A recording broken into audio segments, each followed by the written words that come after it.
મને ભગત બાપુની એક કડી યાદ આવે.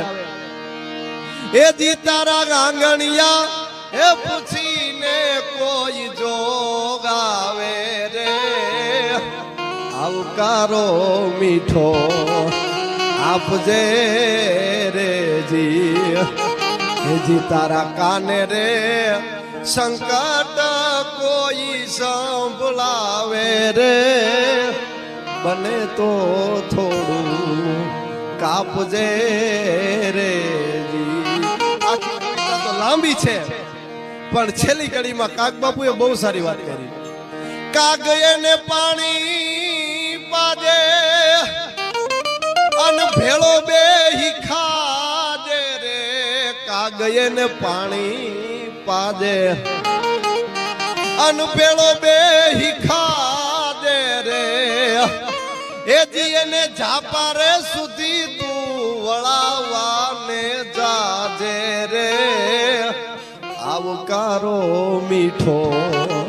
હવે આપણને એમ થાય આ બધી વાત તો ઠીક છે, કાગ એને પાણી પાજે, આપણા આંગણે કોઈ આવે પાણી પાઈ ખવડાવી, પણ ઝાપા સુધી વળાવા જવાનું ભગત બાપુએ શું કામ કીધું હશે? સાહેબ મારા ઘરની વાત નથી પણ મેં વિદ્વાનો પાસેથી સાંભળેલી વાત છે. ઝાપા સુધી વળાવા જવાનું એટલે કીધું કે તારે આંગણે જે માણસ આવ્યો હોય છે ને તેદી તારા દિવસો દેખી દુનિયા આવે, ત્યારે તારો દિવસ સારો હોય છે તો તારા ઘરે 5-25 માણસ બેઠા હોય છે.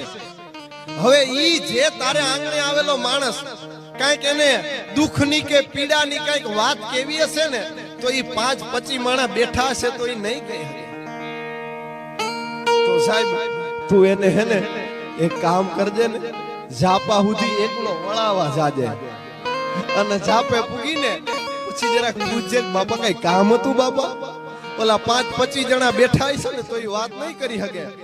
ડાયો માણા હશે, ખાનદાન માણા હશે, એ બહુ વાત નહીં તને કરે, પણ ઝાપા સુધી જો એકલો વળાવા તું જાઈશ ને તો ઈ તને એના અંતરના ઊંડાણની કોક વેધુને કહેવાય. એને ચોરે નો ચિતરાય આ બધી ચિત્તની વાતો શંકરા, અંતરના ઊંડાણની કોક વેધુને કહેવાય.